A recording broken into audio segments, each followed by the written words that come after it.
अन्नदाता के बिना जीवन नहीं है। अन्नदाता के क्या हालात अन्नदाता तक के दिया है। 336 किसान ब्लैक लिस्ट कर दिए। बड़ी बड़ी जो फैक्ट्रियां, कंपनियां, फर्में ये चल रही है ना, उनसे प्रदूषण फैलता है। इतनी बड़ी बड़ी चिमनियां, भट्ठे, रोक लगाने उन पे क्यों नहीं लगाते? उनको ब्लैक लिस्ट क्यों नहीं की बात है? मैं बता देता हूं नायाब तोहफा क्या है। हिंदुस्तान एक कृषि प्रधान देश है, ना कि कुर्सी प्रधान। आप लोग समझ रहे हो, हिंदुस्तान कुर्सी प्रधान देश है। कुर्सी प्रधान देश हो गया, कृषि प्रधान नहीं रहा।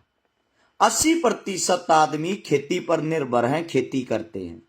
खेती की जब बात आवे है, जमींदारी की बात आवे तो एक विशेष जाति पर ध्यान दे दिया जा है। एक जाति खेती नहीं करती, सर्व जाति खेती करती है। किसी गांव में किसी जाति के पास ज्यादा जमीन है, किसी गांव में किसी जाति के पास। सीधी सी बात, यह जमींदार जो होता है, जमींदार होता है, किसान की कोई जाति नहीं होती। अन्नदाता अन्नदाता होता है। अन्नदाता के बिना जीवन नहीं है। अन्नदाता के क्या हालात अन्नदाता तक के दिया है सरकार ने। आंख खोल कर सुन लियो।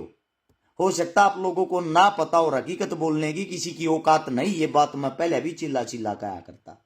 अरे थारा भाई हकीकत बोलना चाहो, अगर विधानसभा में पहुंच गया तो चलो, हो सकता हम उसका बिल नहीं होंगे, लेकिन हकीकत न सुन तो सको हो। मैं तो पहले भी बोलूं था, सरकार में नहीं हूं जब भी बोलूं हूं। अब वो हकीकत सुनो। 2024 में हरियाणा के अंदर बीजेपी सरकार आने के बाद 336 किसान ब्लैक लिस्ट कर दिए। ब्लैक लिस्ट का मतलब 2 साल तक उनकी जो फसल हुआ मंडिया में ना बेची जाएगी, ना को खरीद देगा। इसका कारण क्या है?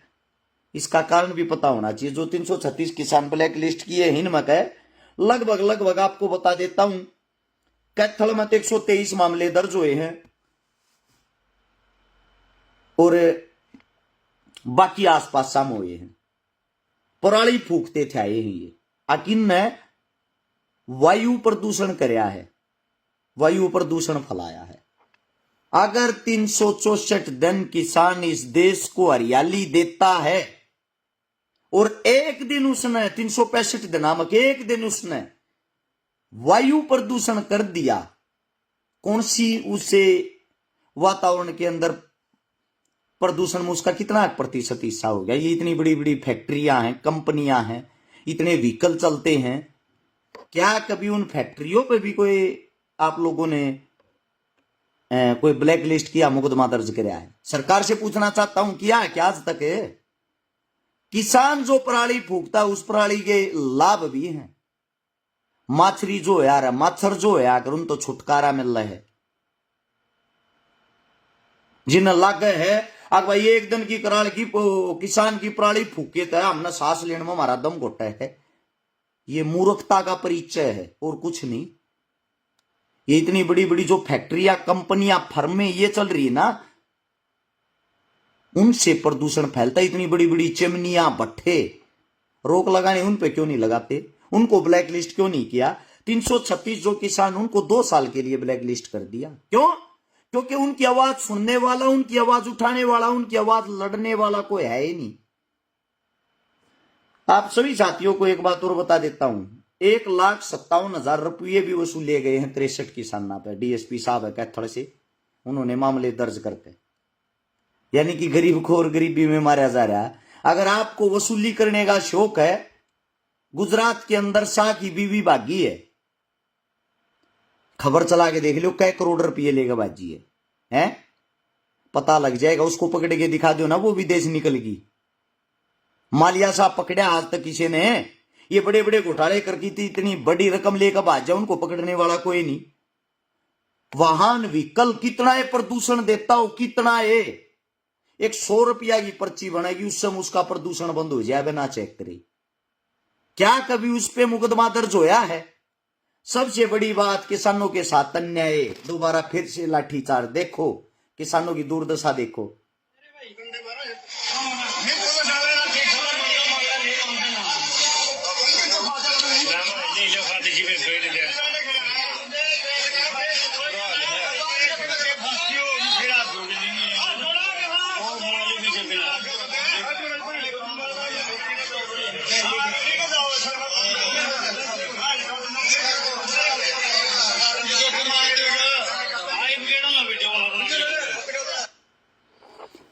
आज फिर एक बार किसाना पर लाठीचार्ज हुआ है। लाठीचार्ज होने का कारण की है?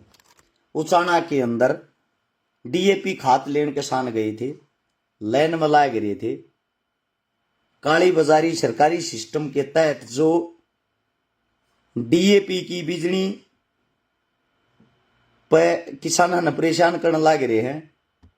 खात भी पर्ची खर्ची ते मिल रहा है। आपकी जानकारी तो अपना खात मिल जाए ना, किसान ने खात नहीं मिलता। किसाना का आज भी खून बहन लग रहा है, किसाना पास भी लाठीचार्ज होने लग रहा है। मैं उन सभी साथियों से आज एक बात पूछना चाहता हूं जो बीजेपी का झंडा ठा रहे थे या अन्य पार्टियों का झंडा ठा रहे थे, कड़े चले गए भाई थारी वे?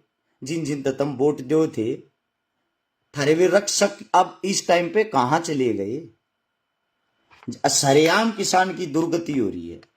अगर कोई भाई राजी हो रहा हो बीजेपी सरकार आएगी, बीजेपी यो कर देगी, उस टाइम पे जब हम वोट मांगने जा रहे थे हमारे पे एक ठप्पा मार रखा था तो बीजेपी ने ठा रखे हैं, वो यार शिकारा सबसे पहले इसी सरकार के खिलाफ उन्हीं मुद्दों पे बात कर रहा है जिन मुद्दों पे बातें करने की तुम्हारे नेताओं की औकात नहीं है। मैं आप सभी साथियों से एक बात पूछना चाहता हूं, जब किसान ही नहीं रहेगा, अन्नदाता ही नहीं रहेगा, रोटी कहां से आएगी, अन्न कहां से आएगा? देश को चलाने वाले को पीटा जा रहा है, अन्नदाता की दुर्गति हो रही है। खाद उन्हें नहीं मिल रहा, बीज उन्हें नहीं मिल रहा, रेट उन्हें नहीं मिल रहा, फसल उनकी नहीं खरीदी जा रही, पराली वे नहीं चला सकते, जबरदस्ती बैंकों में जमीन उनकी कुड़क करी जा रही है, पैसा उनसे वसूल किया जा रहा है, मुकदमे उन पर लगाए जा रहे हैं। इससे बड़ा जुल्म और क्या होगा? सलाम करता हूं उन मूर्खों को जो अब भी नारे लगाते हैं बीजेपी जिंदाबाद, बीजेपी ये, बीजेपी वो। आप सभी साथियों को बता देता हूं, जो मेरे किसान भाई हैं वे किसी एक जाति से नहीं आते। जिनको जातिवाद का कीड़ा हो रहा है, जिनका न्यू हो रहा है, आगे लोगों की एक माइंड सेट हो गया। वो माइंड किस प्रकार से सेट हो गया? किसान का मतलब तो जाट हो है, 35 से कर रखा जो जाट्स हैं उनका बुरा करे जाओ। बीजेपी के दिमाग में बढ़ रही है बात, उनके पीछे लागे रहो। जो 35 जाति हुआ थारे तो अपने आप राजी हुई रहेगी।